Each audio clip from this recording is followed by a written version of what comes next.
Okay, hi, I'm Tricia. Thanks.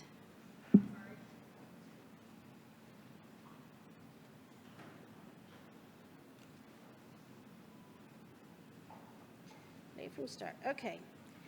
Intro to accessibility. So yeah, like Carmen said, I've been designing websites since 1998 before there were mentors and Twitter and Stack Overflow. I mean, it might have existed, but I didn't know it. But I had Front Page, and I thought it was really cool. And it just kind of evolved from there. And every iteration of what I did, I wanted to do it the right way. I wanted to do it the best way. And when Zeldman and those guys started talking semantic code back in, I don't even remember when that was, 2005, 2006, I jumped all over it and found out then that that was also accessible, it was very SEO friendly, and it was the way to go. Then when my son was 15, he started losing his vision. He has a hereditary eye disease that we don't know what it is. Its official diagnosis is optic neuropathy of unknown origin. So his optic nerves have died, pretty much completely in the left eye and almost completely in the right eye. But he still has his peripheral vision. So if you saw him, like there's a story on him in the Washington Post about being a climber. He just won adaptive climbing nationals in Boston. He's going to Sweden for the World Cup. He's going to Austria for some other thing. He's crazy. He doesn't let anything slow him down. My intro to accessibility was him. He was, at the time, I was switching from Mac to PC, and he was sitting at my desk playing a game and accidentally clicked Control Scroll on the Mac. And it zooms when you do Control Scroll. And he thought that was the most wonderful thing in the world. And I was just like, whoa, for me, like very eye-opening. So it didn't take long. I wanted to contribute to open source. I got into WordPress. That's another presentation for another time. And WordPress moves really fast when you're in, at the time they were using IRC, and they're, I mean, just so fast, especially for someone new, you know, and I barely knew PHP. So I switched over to BuddyPress, which kind of was really cool, but wasn't quite my thing. And then when I discovered the accessibility team, well, they move slow because they have to be really thoughtful about what they're doing and make sure things work. And so I latched on and just have gone crazy from there. I love the team. I've met most of them in, we went to WordCamp Philadelphia a couple years ago, or it was WordCamp US in Philadelphia, and have learned a lot from them and have really decided that accessibility is my niche and have started doing audits, and I love it. I was recently hired at the University of Tulsa, and we're going to get their websites accessible, but they're already pretty good. Anyway, so that's my little mini bio. Accessibility, when you're thinking of accessibility, you will see this acronym often, the POUR acronym. It stands for the principles: perceivable, operable, understandable, and robust. So that every website that you build, every application that you build, whether it be an application for a desktop or a mobile device, needs to follow these 4 principles. So these are the 4 overarching principles. Underneath each of these principles is a set of guidelines. Each one of them has a different number of guidelines, and I'm not going to go through them all, but I will show you at the end the WCAG quick reference where you can see all of those guidelines if you're interested in accessibility testing. It's not hard, it's just tedious at times. Once you get it down, it goes pretty quickly. And underneath each of the guidelines, then we have the testable success criteria. So you'll have to go through each of the, you go through perceivable, you get to the guidelines, the first set of guidelines, then you might have 5 testable success criteria, and you go through the website looking to make sure that each of the pages in the website meets those guidelines or meets those criteria. Okay, accessibility myths. People with disabilities don't use the internet. You don't hear that as much anymore, but you will. How can a blind person use the internet? Or someone who can't use their hands. We know Stephen Hawking has proven that to be completely wrong. So we all know about screen readers, and any other assistive device is going to use the accessibility API that's built into every browser. 10% of the population, of the worldwide population, has a disability that affects their internet use. That's 650 million people. That's not nobody. Okay, web accessibility is expensive, time-consuming, and hard to implement. I would say yes. If you go to a website, find all the mistakes on it, and then go back and try to retrofit it or remediate it, it's a huge challenge because you're dealing with a code base that sometimes is huge. In the previous company I was at, we had some legacy code that was 10 years old, and every pull request would break something that I had just fixed. You had to stay on top of it. So yes, in that case it is, except that if you start from the beginning and take accessibility in mind from the minute you start writing code, it costs virtually the same. It's a matter of education. Because really, HTML and CSS by itself are accessible.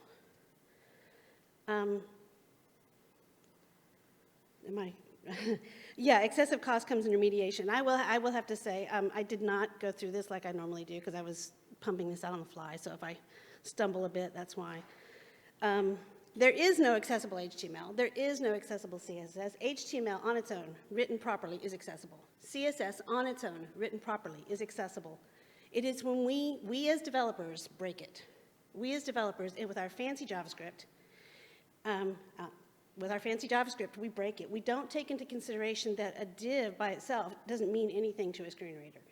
Screen readers read the hyperlinks, they read actionable items. You can, and I'm a novice screen reader user, but I know certain things you can go to, like VoiceOver has a web rotor. After you've tabbed through the page, you can pull it up and you can go to just the tables or just the headers or just the links.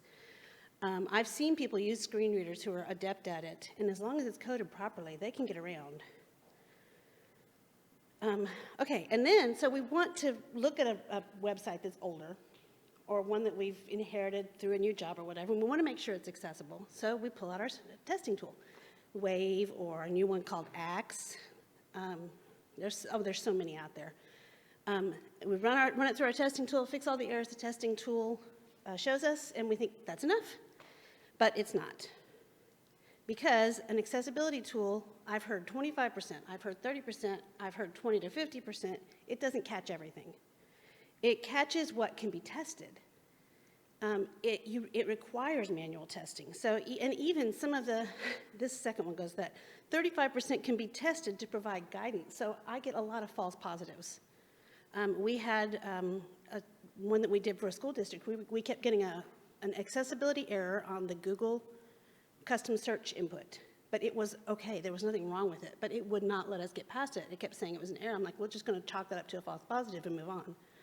So that's where the knowledge of what you need to do comes in. And then the 40%, what's left, requires manual testing, requires going through page by page. Now there is a methodology, so on a 500-page website, you're not really going through page by page. There's a methodology that WCAG stands for Web Content Accessibility Guidelines. There's a methodology that they give you to choose the pages. And again, there's so much. I feel like I'm going to be brain dumping a bunch of stuff on you guys. So if you have questions, we'll do that at the end, and feel free to hit me up on Slack. Because the Web Content Accessibility Guidelines are not just about the acronym that we talked about. They're about how to choose the pages to test. Each of the success criteria gives you indicate the common mistakes and things to look for to make sure they're right. So it's not just that. The list, it just goes on and on and on, and it's very intimidating.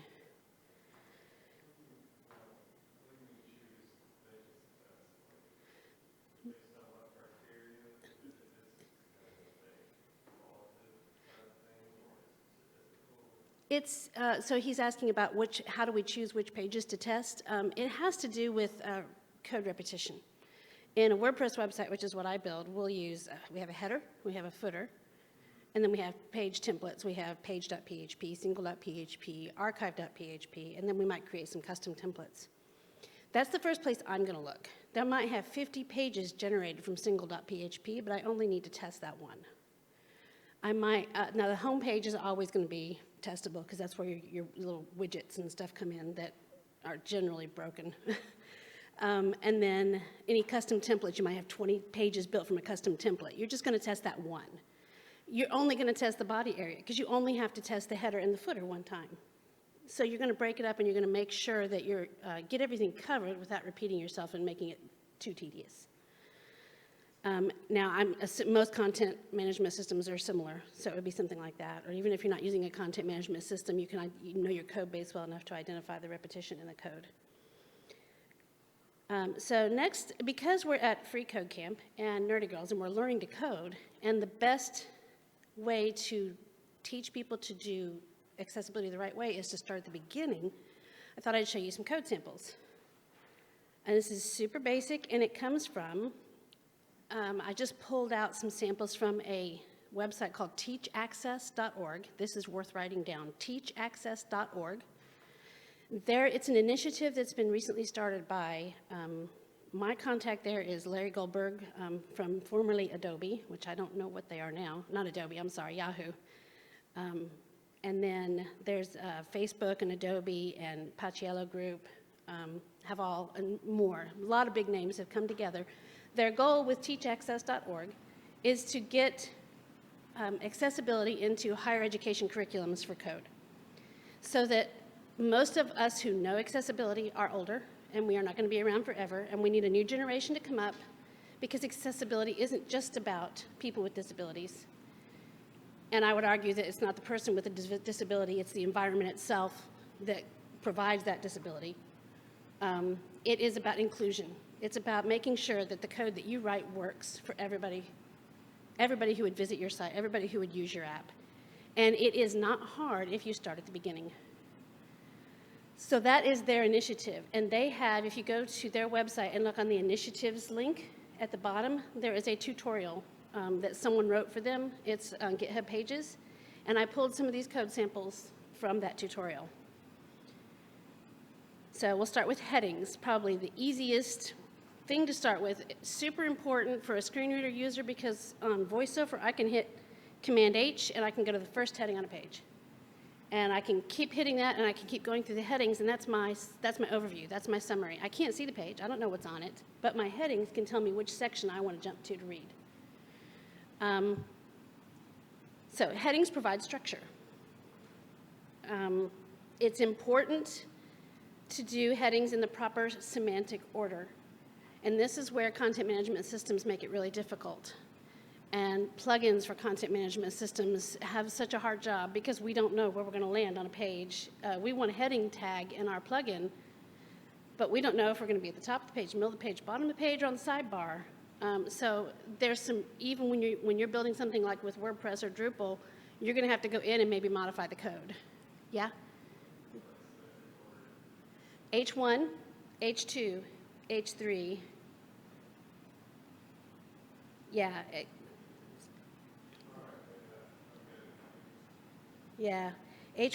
Yeah, real heading tags. Semantic headings use real heading tags such as H1, H2, H3. You talk to screen reader users, they're going to say, it's just like you and me. I don't care. But people will use, and I'll show you this in the code, they'll go div class equals H1. That's not a heading.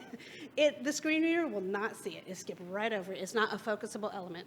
It will not work. Now, I can tell you how to make that work, but I'm not going to tell you. There's a way to do that if you absolutely have to. If you're stuck in a legacy code that you can't change, there's ways around it. We'll get to that later. H1, H2, H3, don't use an H1 at the bottom of the page because you want the text big. Style it. Use an H1 and give it a class and style it to be smaller. Don't use your heading tags for style. Use your heading tags for structure. HTML is for structure. CSS is for style, period. If you start there, you'll be 50% ahead of everybody else in the accessibility game. But then when you get in the middle of a site and you're in a hurry and you just want to see if it works, that's where your challenge comes in. Go back to the style sheet. Add the style. Do it inline, maybe. I'd rather have you make an inline style and forget to fix it than use an H5 tag at the top of a page. It's important. Now, if you do H1, there really should only be H1 tag.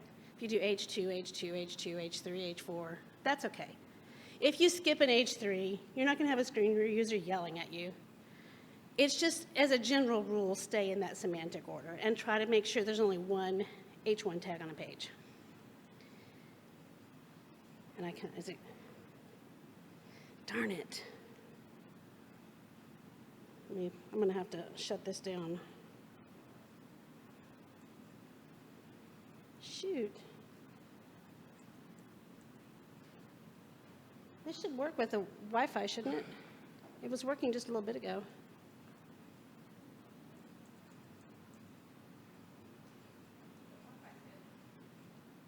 There we go. Okay. Yeah, and I can't see this, but I'm going to rely on my memory. The top one is a proper heading tag. The second one is my example of an improper heading tag. So I've already gone over that. I'll skip to the next slide. And so voiceover. So if you're on Mac, most of us as developers are on Macs. If you are not on a Mac, there is a free screen reader called NVDA. I do not know what it stands for. I used to. But you look that up. It works with Firefox on Windows, and it's a good screen reader. It just takes a little bit of setting up, but there's plenty of tutorials out there to tell you how to set it up. It is worth doing. It's worth learning how to use these screen readers in a basic sense so you can test your web pages. A good resource for learning how to use a screen reader when you're brand new at it is dequue.com. They've got a lot of, and they've also got DQ University, which I'm actually going through a set of classes, actual lessons through them to take the WCAG test to be certified as an accessibility professional. So everything you ever wanted to know, you'll find on their website. But they have a little white paper, quick reference for screen readers that you can print out and just have as a reference for when you want to test. You don't have to memorize it all. I'm quick to tell everybody I am not a good screen reader user. I know enough to test and make sure that it works like it's supposed to. Also, when you're testing for screen readers and other assistive devices, they all use the same accessibility API that's built into a browser. And the quickest way to test to make sure that works is to tab or to keyboard navigate your website. Can you tab through your website and do everything that you need to do on your website with just the keyboard? Don't use your mouse. Don't use any other input device aside from the keyboard. If you can, you're in good shape. If you can't, go back and fix. See where you need to adjust to make sure that you can. So we're going to meet Alex. Alex is the default voice for the VoiceOver screen reader on Mac. And this is a recording because it's really hard to switch back and forth when you're presenting. Live preview window, headings, live preview, web content. You are currently on web content. To enter the web area, press Control, Option, Shift, down arrow. Heading level 1, this is a proper semantic heading. You are currently on a heading level 1, inside of a frame. To exit this web area, press Control, Option, Shift, up arrow. Last heading, heading level 1, this is a proper semantic heading. Okay, did you guys catch that? Last heading. So what I did was Command H to get to the H1 heading, and told me it was there, told me what it was, and then I hit Command H again, and it said last heading. It beeped at me, said nope, that's the last heading on this page, because it wasn't a heading, it's a div that's styled to look exactly like that heading. That's important to remember, and I think if you can start there, like I said, you're way ahead of the game. So that's the first easiest step. The next easiest step is images and alt attributes. To convey the meaning of an image, we add an alt attribute, like you see here. WordPress is really good about adding titles to your images. Don't do that. Don't put a title on your image because the screen reader will read the title and the alt attribute. So you get to hear it twice. And if there's a lot of images on the page, that gets kind of tedious. The other thing is, if your image is purely decorative, hide it from the screen reader user by giving it a blank alt attribute. Literally, alt equals nothing. Because if you don't give it an alt attribute at all, the screen reader will read the file name, which also gets really tedious, especially if you've got screenshot and the date and like we don't all do sometimes. So that's just basic stuff. Now, when you're programming some of this stuff, I don't know, how many of you guys here are WordPress developers? Oh, it'd be just me then. Program in the alt attributes when you need to if you're using some other kind of content management system or some other way that the user can input an image. Give them the ability to add an alt attribute to that image and then programmatically put that in the code for them. Let's see how long this takes. So I'm advertising for the Live Slides web content plugin that will eventually pull up a CodePen pen. There we go. Yay for nerdy girls. The first image has the alt attribute. The second image does not. I think that's how I did it. And then our demo is coming up next. Live preview window, images live preview, web content. You are currently on web content. To enter the web area, press Control, Option, Shift, down arrow. Nerdy Girls logo, image. You are currently on an image, inside of a frame. To exit this web area, press Control, Option, Shift, up arrow. /nga logo 1.jpg image. You are currently on an image, inside of a frame. To exit this web area, press Control, Option, Shift, up arrow. Tapes menu. Okay. See how it read the file name to us? Yeah. That's really super common in WordPress especially, and it's super tedious. So it's be a very kind thing for you to do to your screen reader users to add alt attributes in there, even if they're blank. If the image is an icon, just add a blank alt attribute so it doesn't read those file names out. Keyboard navigation, my favorite. Every website you build, before you publish, before you push, you should keyboard navigate that thing. All interactive elements should work with a keyboard. This includes forms, every single thing on a form, and try a CAPTCHA with that one, because most of them are not accessible. I don't think I've ever seen a CAPTCHA that's accessible. I get to work on that this week at work. So if I find something that is, I will put it in Slack and let you guys know. Okay, here's the tab index. Here's the thing. A tab index, if you set it to 0, and this includes the headings I mentioned earlier, if you add tab index equals 0 to any element on a page, it will then add that element into the normal flow of the document for a screen reader in the order that it's coded in. So I had to do this on a plugin that I was working on. I add tab index 0 because I had the description for the navigation in a heading tag that it was jumping over, that the screen reader user didn't necessarily need it to be a heading, but I couldn't change that code, so I just put tab index equals 0 in there, and it worked. Don't use any tab index that is greater than 0, or you run the risk of breaking the entire page, because the screen reader, the accessibility API knows the order that these are.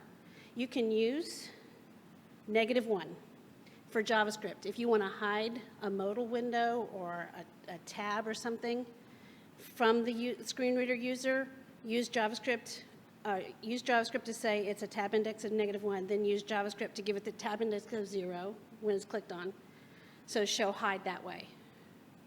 A -1 will hide it. Again, don't use tab index values greater than 0 ever. If you want to play around and see how bad it is, try it sometime, and it totally messes up the flow of the document. It's really bad. I didn't put this in here, but this made me remember. So we all think, if you love CSS, you've heard about Flexbox, and you've heard about Grid. And Flexbox and Grid give you the ability to reverse the flow of the document, which is really cool, except it really messes up accessibility APIs. There's not a solution yet. A lot of people are thinking about it and working on it. I don't want to lose the cool, but I don't want to mess up the accessibility API, so we're keeping our eyes open. This is a demo for the keyboard navigation. I may just get past him if he doesn't show up soon. I have all of these code pins in a collection that I'll tweet out for you guys when I'm done. We'll just go here. Keyboard navigation live preview window. Frame 0 has keyboard focus. You are currently on a submit button. You are currently on a button inside of a frame 0. To click this button, press Control Option Space. To exit this web area, press Control Option Shift up arrow. Window. OK. Default button. OK. Default button. Chrome has new window. You are keyboard navigation live preview window. Submit button. You are currently on a button inside of a frame 0. To click this button, press Control Option Space. To exit this web area, press Control Option Shift up arrow. Fixed Submit button. You are currently on a button inside of a frame 0. To click this button, press Control Option Space. To exit this web area, press Control Option Shift up arrow. Press Fixed Submit button. This was me trying to get back Tapes to menu. This was me so tab, get you through the page. Shift tab will let you go backwards. I was trying to shift tab to show what it would do. It just wouldn't. It was not in the flow of the document. There was nothing I could do to get that middle one to show up with the code that it was at. Yeah?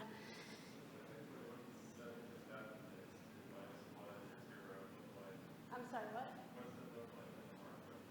Literally, let's see if I can, literally tab index equals quote 0. TABINDEX equals 0. So he asked what does that look like in the markup because we couldn't get that slide to show up. Labeling form controls. Huge pet peeve. I have a form and I have a bunch of labels. Chrome must be getting better at this because I tried to give you guys a demo with a placeholder and it kept reading it to me. I'm like, well, great. But in the past, if you used a placeholder instead of a label, screen reader users wouldn't hear anything. You didn't know anything. So either I'm coding right and not knowing it, or I don't know how to do it wrong anymore or something. Don't use placeholders, use labels.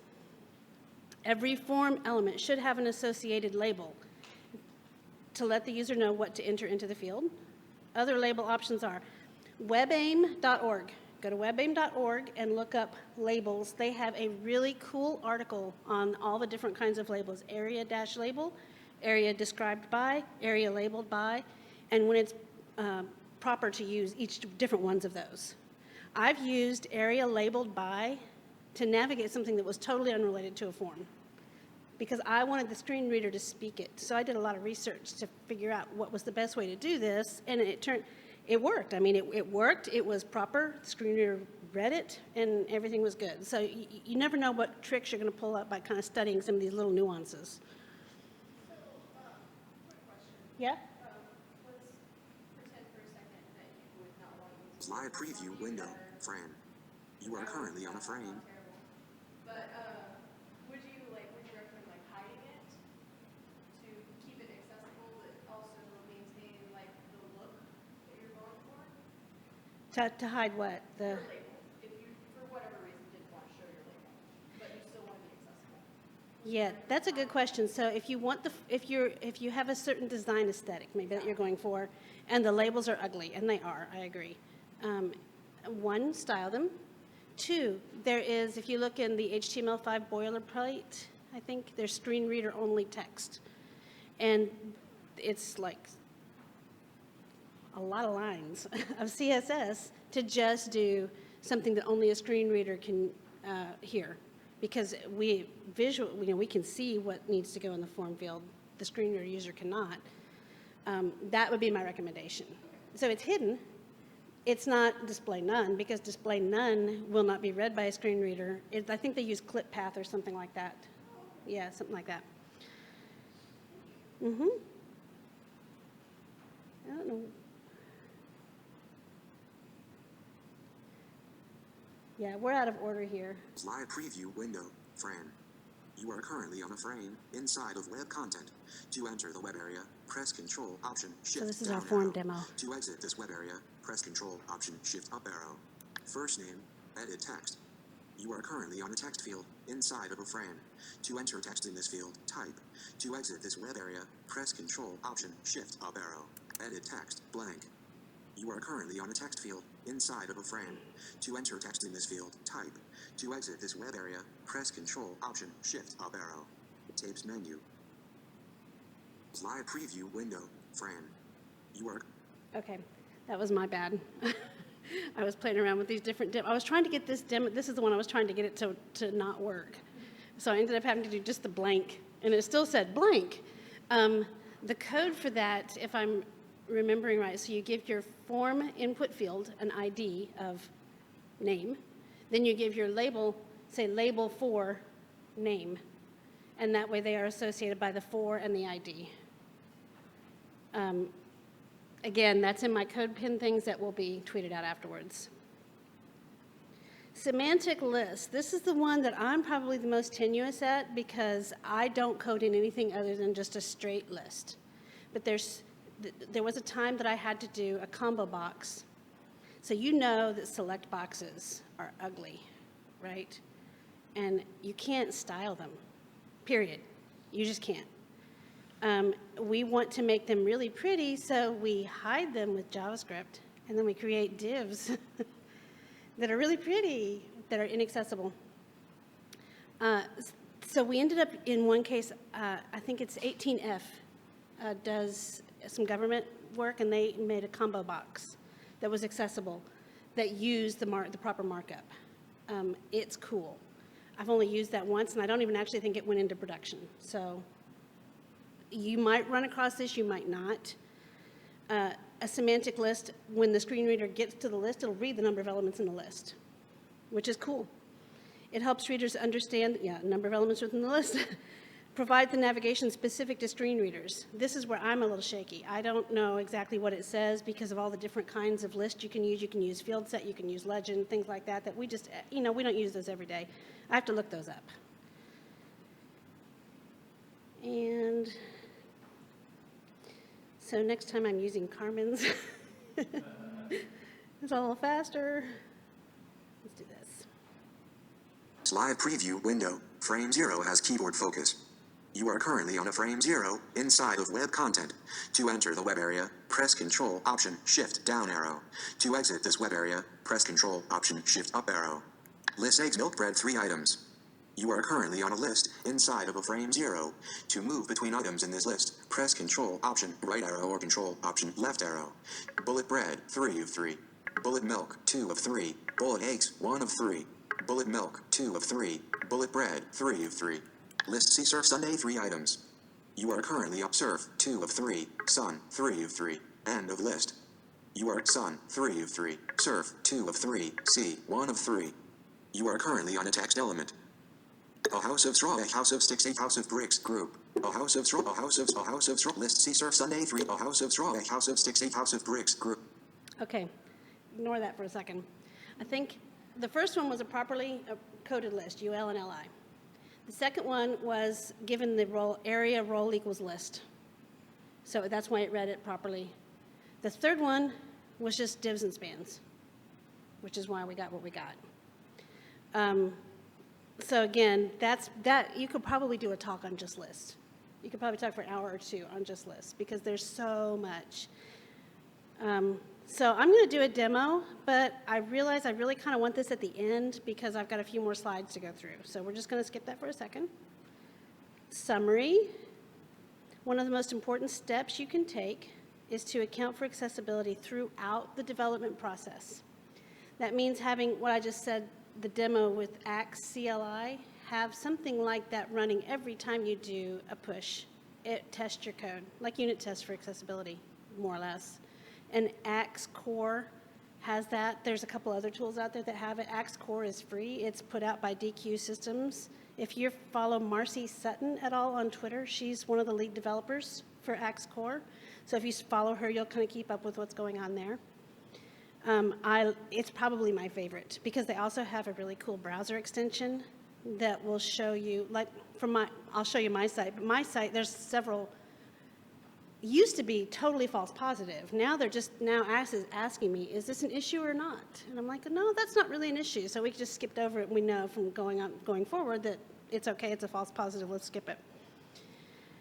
So every pull request, every push you make should test your code for accessibility. Testing HTML, CSS, and again, remember that you're only testing 25 to 40 or 50% of your code. When you do that, you still have to go back at the end and make sure it works. Okay, here's my summary. Do all your images have meaningful alt text? Alt attributes. You will hear some people say they're not alt tags. Just ignore them and move on. Alt tag, alt attribute, call it what you want, just make sure it's there. Is every focusable element operable using the keyboard alone? Tab through your page.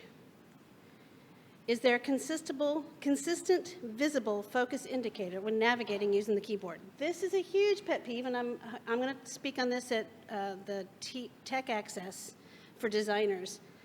I'm a front-end developer. Someone gave me this gorgeous PSD. I want to make it accessible, and I need a focus state.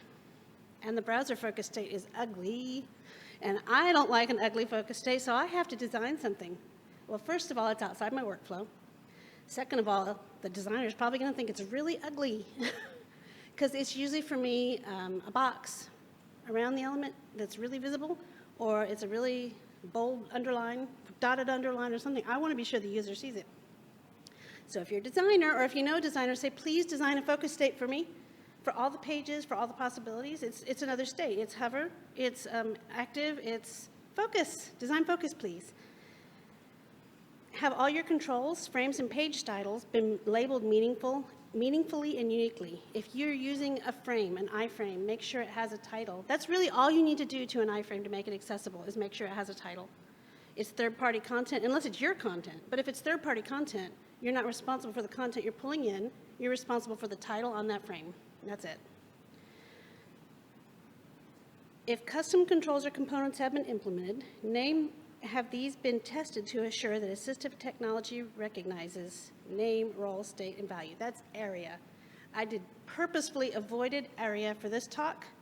Accessible, rich internet applications is what it stands for. It's when you start adding JavaScript widgets to your page and can't adhere to HTML semantics. You can use ARIA roles, values, and properties. And some of the stuff it can do is super cool. So it is worth getting into, and I'd love to come back and do a talk on that sometime because that's my next deep dive personally. So, yay. Have the custom control components been verified to work as expected using assistive technology, such as screen readers, easy test? Again, going back and doing that manual testing before you ship something. Are error messages interpretable by assistive technology? If you get an error on your form, does the screen reader let the user know, or is it just visible? That gets forgotten a lot. You forget to put a phone number in, or you put the phone number in improperly, and it's quiet. But the form won't work. And, well, is the form submitted? I don't know. I hit enter, and I'm still listening, and I don't hear anything. Not even just error message, but a voice message to say your form has been successfully submitted. In WordPress, the plugin we use the most, I'm not going to mention it because I'm not advertising, but because it's a paid plugin, but it's the most popular WordPress form plugin out there, does not visibly say error messages or confirmation messages. That has to be programmatically added. And that's common. That's not dissing them at all. That's just common. People just don't think. Do you have sufficient foreground and background color contrast? Another thing that I didn't address, but color contrast is a big issue for users like my son, for example, who can't see very much at all. He literally will zoom. I bet it's 1,200% is what he has to zoom to see. And there are still times that the text is so thin and so light gray that he can't see it. So I've actually written into a couple websites and asked them, but it's becoming more and more of a known issue. So you're seeing it less, but I still see it every day. There is a number. There is a contrast ratio that you have to adhere to, and that is in the guidelines. And I don't remember what it is, but again, WebAIM is a great resource. WebAIM has a color contrast checker that I will go to. Again, if you're a designer, you don't want me picking your colors, because I'm going to go to that color contrast checker, I'm going to put my foreground color in, I'm going to put my background color in, and I'm going to hit that little up arrow. And I'm going to take whatever hex number it gives me, and I'm going to put it in my style sheet, and I'm going to use it. I don't care what it looks like. I just want it to pass. I want my user to be able to read it. So as a designer, if you want it to be pretty, make sure it's pretty before it hits me, because that hex number is what's important to me. This is another one that we don't see often. And as front-end developers, we're not going to be really responsible for the audio and video, but just make sure that any audio and video that you put on your website is closed captioned. I don't know how to do that, but other people do that are smarter than me, and we just always make sure it happens. Helpful tools, I've mentioned a lot of these. the WCAG guidelines, the quick ref, has everything there with links to everything you'd ever need to know. It's all there. It's wonderful. It's what I use when I'm doing testing. The color checker, the Wave accessibility checker is another one of those automated tools. Some people love the Wave accessibility checker. I don't love the Wave accessibility checker. It's personal. It's just the way it does. The way it spits out the information. It's just like everything's on the page all at once, and I just want to see one issue at a time. So test and see what you like. It's a good tool. It gives good information. It's just not my personal preference. My personal preference is the one right below it, the Axe testing tool, because I hit Inspect Element, then go to the Axe tab, and it shows me the issues one by one. It shows me the code that's affected, where that code is, the CSS that is generating the visual styles for that. So I can find it super quick and fix it super quick. Okay, alt text decision tree is another really cool thing. Do I need an alt attribute? Or do I need a blank alt attribute? It goes through the whole process of deciding, does this image need an alt attribute? There are times when, especially for an icon, if it's just going to be if it's going to be an image representing some text that's right next to it, you don't necessarily need that image to say anything because it's just a visual element. Even though it's meaningful, it's duplicated because the text is right there as well. And a good example would be the hamburger menu. I always recommend adding menu to that hamburger thing so that you know it's a menu, especially for users who don't see that real often. But if you say menu and menu right next to each other, it's redundant, it doesn't really need to happen. And then one day I got crazy and I did a Twitter moment of all the color testing tools out there because there's some super cool ones. The government has one, 18F has one. I just go, look at that, that's cool. I'm going to move it out of a moment because it doesn't really make any sense to be in a moment, but it's there, so there's a ton of them. And then I also got some input from people who wrote some of these tools, saying, what they did, and that one of them was upgraded, and hey, you missed this one, and it was really cool. The interaction I had on that thread was fun. So that's definitely worth a look.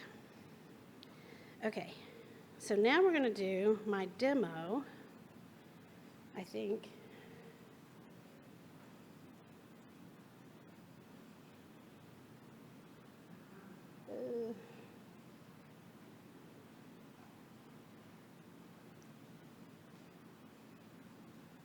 Not showing up. Oh, there we go. Okay, we'll drag it over there.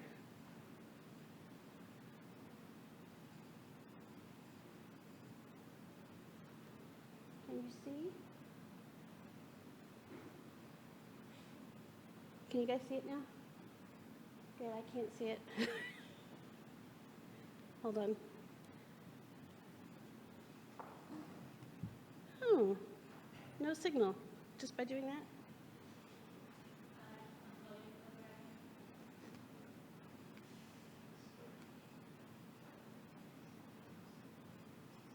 Awesome, okay.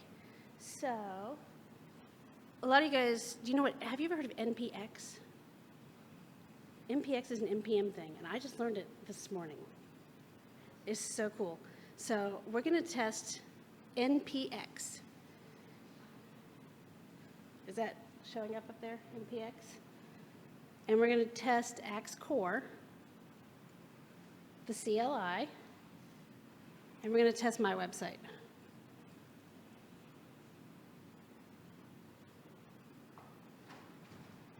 And boom, it's doing its thing. I can't read that. What does that say? Oh, there we go. It's saying no errors, and it's reminding you that you can only test for so many errors and do manual testing and all that. So I thought that was really cool. Here's another testing tool that I'm going to show you where you can see wildly different results. So I've told Axe Core, I've got a couple issues on my website that, because I'm using a framework, I did it really fast because I was looking for a job. I was also looking for a job in accessibility, so I had to make sure my site was accessible really fast. So I'm like, I put a statement of accessibility up there. I went through and did what I knew I had to do, and it's iffy. It's good enough, especially letting people know that I know that there might be some issues. But this next one will show you just how good enough it is.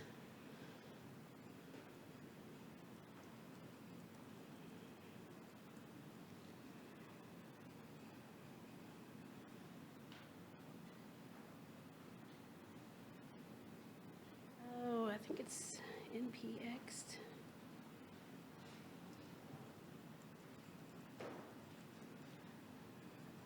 There we go.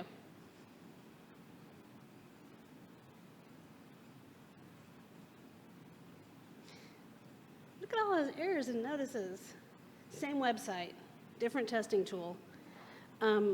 There's a couple different schools of thought on testing tools. There's a paid one that I think it's worth looking into if you get into enterprisey stuff called Tenon, Tenon.io. I got in on the ground floor of that one, so I'm grandfathered in. I'm keeping it. Tenon is by Carl Groves, and he's a huge name in the accessibility community. You'll hear a lot of stuff from him if you're on Twitter. If you're on Twitter, you should follow him. Then the Axe Core, and then Wave, and then this one's kind of a newer one to me. The UI, if you go to their website, is really cool. That kind of bugs me, but I think it's useful when you're starting out to understand maybe this is an issue. I'm giving you a notice, maybe this is an issue. You have to pick the one that works for you. When I'm first starting out, I've used all of them, and then there's another one called by Squiz Labs called HTML Code Sniffer. It's a browser extension. That's another one that I use. It will give you a ton of false positives, so many false positives. But there was one time I used it to find and verify and confirm with my boss that this was actually an issue. That was the only one that would find it for me because it was nested so deep within the HTML. So the Squiz Labs HTML Code Sniffer was the only one that said, hey, this is really nested. And a screen reader can't find it. And so I had some actual confirmation to let them know we need to get this out of there and bring this up a couple levels.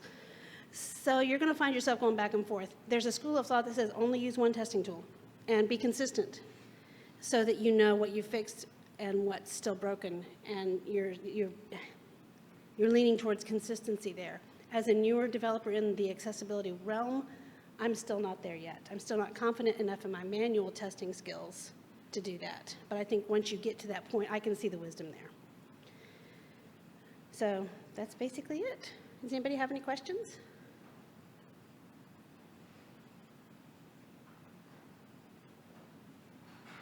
So you mentioned the label thing. I know just off the top of my head that by default Bootstrap requires folders relevant to have a label or intention input. How much does that bug you? How would you go about Okay, Bootstrap requires like a field set. I like field sets if they're done properly. I think they're done, it's a good thing. I've seen them overused. You only need one field set per form. But yeah, I think that Bootstrap is really, they've come a long way in the accessibility world. I kind of hate on Bootstrap at times because every Bootstrap site looks the same. But they've done a really good job with their code. So.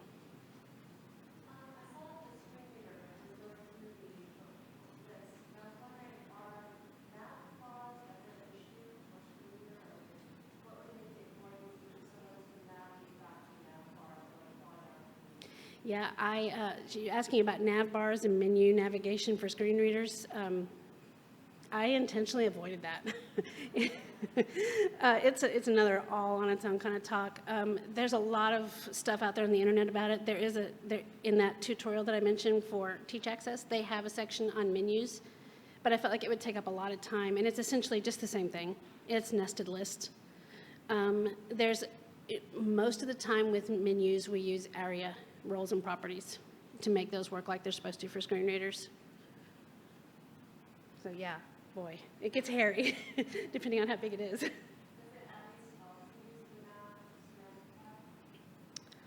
Yes.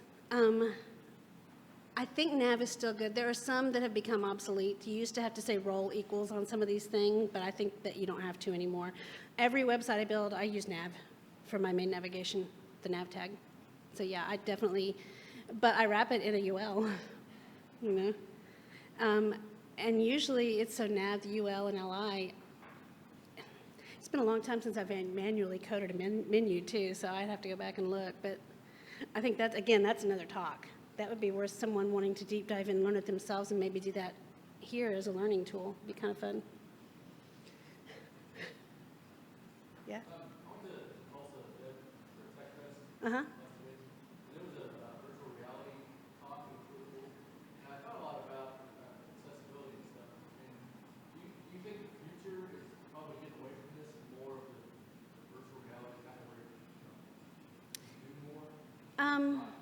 Yes and no. I think we're going to see more virtual reality. We're going to see it benefit people with disabilities more. But I don't think it's going to eliminate the need to do it this way for certain things. I think this is always going to be a valuable skill to have as developers. I have an app on my phone that is so cool that will actually identify an object just by pointing my camera at it. It's an accessibility app. It thinks my dog is a tortoiseshell cat, but, she's little, but for the most part, that augmented reality, I've seen, there's a gal who works at IBM who's black blind, who's come up with a lot of really cool stuff.